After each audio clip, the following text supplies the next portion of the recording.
কৃষ্ণকে তার পিতা বসুদেব একটা ঝুড়িতে করে উত্তাল যমুনা পার করে গোকুলে রেখে আসেন। অন্যদিকে মুসার মা তার সন্তানকে ফারাওদের সৈন্যদের হাত থেকে বাঁচাতে একটা ঝুড়িতে শুইয়ে নীল নদের জলে ভাসিয়ে দেন।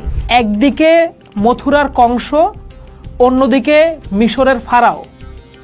দুজনেরই কানে আসে একটা দৈববাণী যে একটা নির্দিষ্ট গোষ্ঠীর মধ্যে জন্ম নেওয়া এক শিশু ভবিষ্যতে তাদের পতন ও মৃত্যুর কারণ হবে। যখন চরাচর জুড়ে ভগবান শ্রীকৃষ্ণের স্তবগান মুখরিত করে রেখেছে আমাদের সবাইকে, তখন চলুন একটা ভিন্ন যাত্রায় সামিল হওয়া যাক। যমুনার তীর থেকে ভেলায় ভেসে আমরা চলুন পৌঁছে যাই 1000 মাইল দূরের নীল নদের তীরে।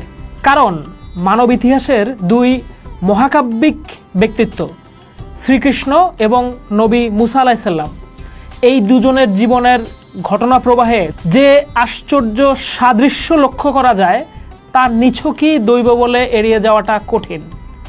তাদের দুইজনের জীবনকে পাশাপাশি রাখলে মনে হবে যেন দুইটা ভিন্ন সংস্কৃতির মানুষের জন্য একই চলচ্চিত্রে দুইটা ভিন্ন সংস্করণ নির্মাণ করা হয়েছে। একই প্লট, একই সংকট, একই উত্তরণ, কেবল প্রেক্ষাপট আর চরিত্রদের নামগুলো ভিন্ন। আজকের আমাদের এই তুলনা কোনো ধর্মকে নিয়ে নয়, বরং মানবজাতির আধ্যাত্মিক যাত্রার সেই অভিন্ন সূত্রটিকে খুঁজে বের করা যা দেশ কাল পাত্রের সীমানা ছাড়িয়ে একই সুরের কথা বলে। গল্পের শুরুতেই দেখা যাবে এক অত্যাচারী রাজাকে। একদিকে মথুরার কংস, অন্যদিকে মিশরের ফারাও। দুজনেরই কানে আসে একটা দৈববাণী যে একটা নির্দিষ্ট গোষ্ঠীর মধ্যে জন্ম নেওয়া এক শিশু ভবিষ্যতে তাদের পতন ও মৃত্যুর কারণ হবে। এই ভয়ে ভীত দুই শাসকই এক নারকীয় আদেশের জন্ম দেন।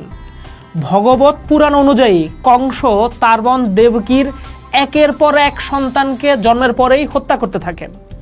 অন্যদিকে বাইবেলের বুক অফ এক্সোডাস অনুযায়ী ফারাও আদেশ দিয়েছিলেন হিব্রু পরিবারে জন্ম নেওয়া সমস্ত পুত্র সন্তানদের হত্যা করার। এই রাষ্ট্রীয় শিশু হত্যার নির্মমতার মধ্যেই অলৌকিকভাবে বেঁচে যান কৃষ্ণ ও মুসা। কংসের কারাগারে জন্ম নিয়েও কৃষ্ণকে তার পিতা বসুদেব একটা ঝুড়িতে করে উত্তাল যমুনা পার করে গোকুলে রেখে আসেন। অন্যদিকে মুসার মা তার সন্তানকে ফারাওদের সৈন্যদের হাত থেকে বাঁচাতে একটা ঝুড়িতে শুইয়ে নীল নদের জলে ভাসিয়ে দেন।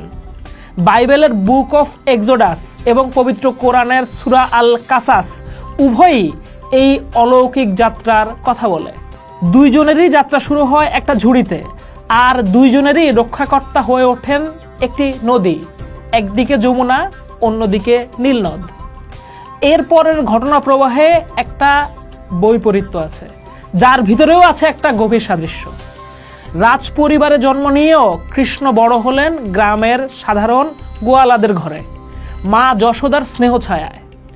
আর দাসের ঘরে জন্ম নিয়েও মুসা আশ্রয় পেলেন রাজপ্রাসাদে, ফারাওয়ের কন্যার পুত্র হিসেবে। একজন রাজপুত্র হয়ে জানলেন সাধারণের কষ্ট, আরেকজন সাধারণ হয়ে শিখলেন রাজত্ব চালানোর কৌশল।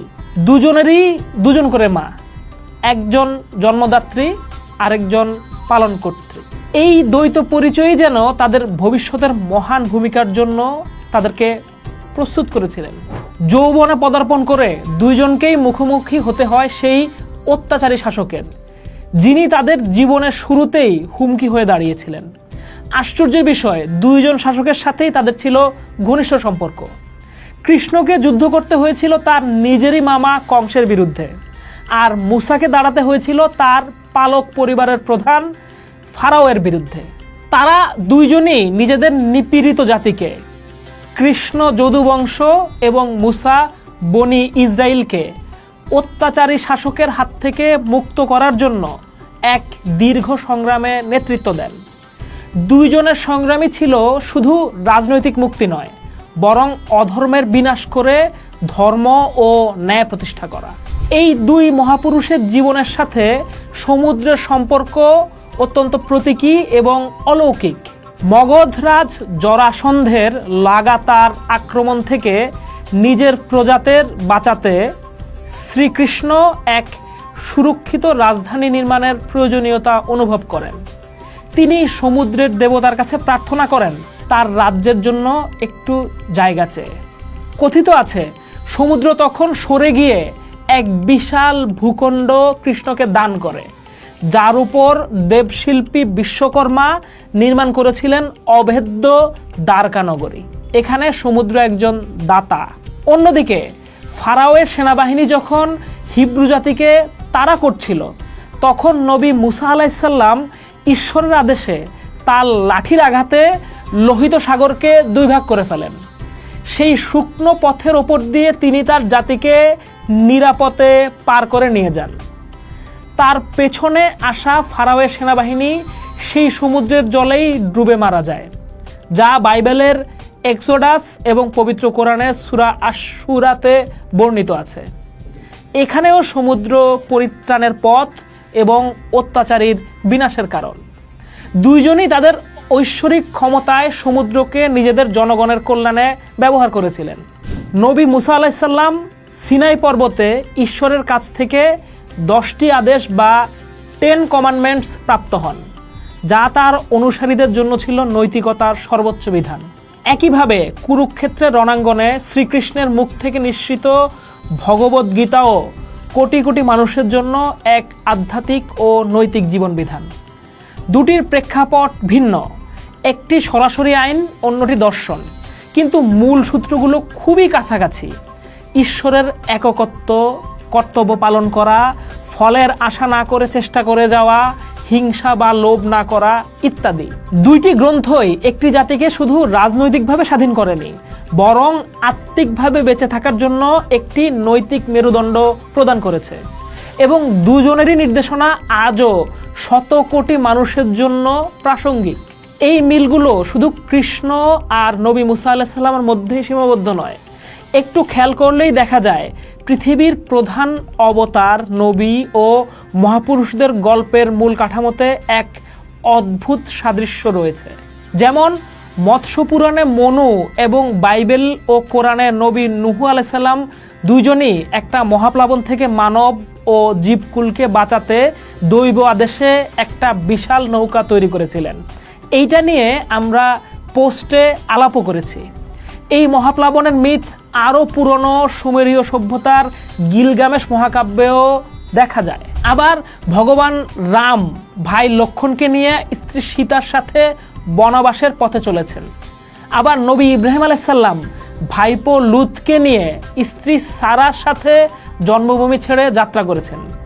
দুইজনের স্ত্রী কোনো এক রাজার হাতে সাময়িকভাবে অপহৃত হন এবং পরে আবার ফিরেও আসেন।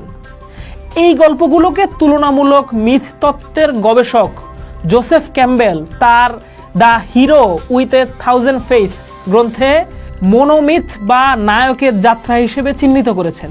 তিনি দেখিয়েছেন পৃথিবীর সমস্ত মহান গল্পগুলো আসলে একই নায়কের যাত্রার ভিন্ন ভিন্ন রূপ। জন্মাষ্টমীতে শ্রীকৃষ্ণকে স্মরণের পাশাপাশি আসুন আমরা এই সার্বজনীন মানবতাকেও উদযাপন করি। এই সাদৃশ্যগুলো প্রমাণ করে মানবজাতির আধ্যাত্মিক যাত্রার গল্পটি আসলে একটাই, শুধু ভিন্ন ভিন্ন দেশে, ভিন্ন ভিন্ন সময়ে, ভিন্ন ভিন্ন ভাষায় সেই একই গল্পগুলো বলা হয়েছে। আমরা যদি নিজেদের শ্রেষ্ঠত্বের ধারণা মাথা থেকে ফেলে দিয়ে একটু খোলা মনে খুঁজি, তাহলে দেখব এই অবতার আর নবীদের গল্পগুলো মূলত কাছাকাছি গল্প, যা এক অখণ্ড নদীর মতো ভিন্ন ভিন্ন বাঁকে বয়ে চলেছে। গল্পটা একই, শুধু নদীর তীরগুলো ভিন্ন। পোস্ট দেখুন, ভাবুন, করুন, থাকুন পোস্টের সাথেই।